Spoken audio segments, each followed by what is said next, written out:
hello guys! Happy Saturday afternoon everyone! Training day ko na naman, day 3. Ngayon target ko is 5K lang na run. Tempo run ulit. Inom tayo ng vitamins. Para pampahangin ng baga. Dahil kahapon nag 40 km ako bisikleta.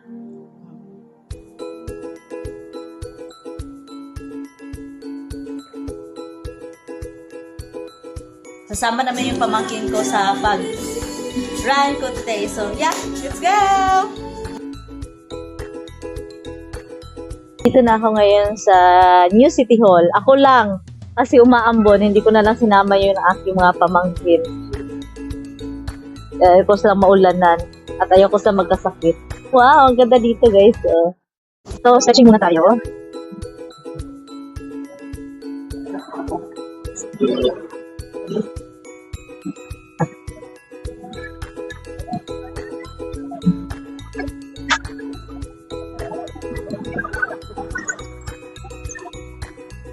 Maambon na talaga. Paglalakad muna ako ng warm-up, walk muna ako ng mga 1 minute o 1 km and then run. Medyo walang nagtakbo ngayon kasi nakaulan. So, yun muna.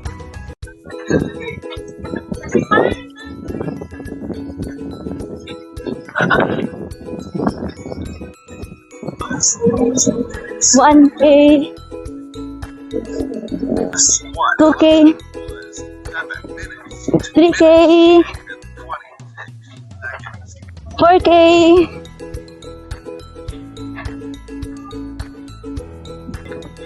5K. Daan ako sa aking 5 km run and then nag-walk muna ako ng 1K. Tapos after nito is mag-stretching na ako.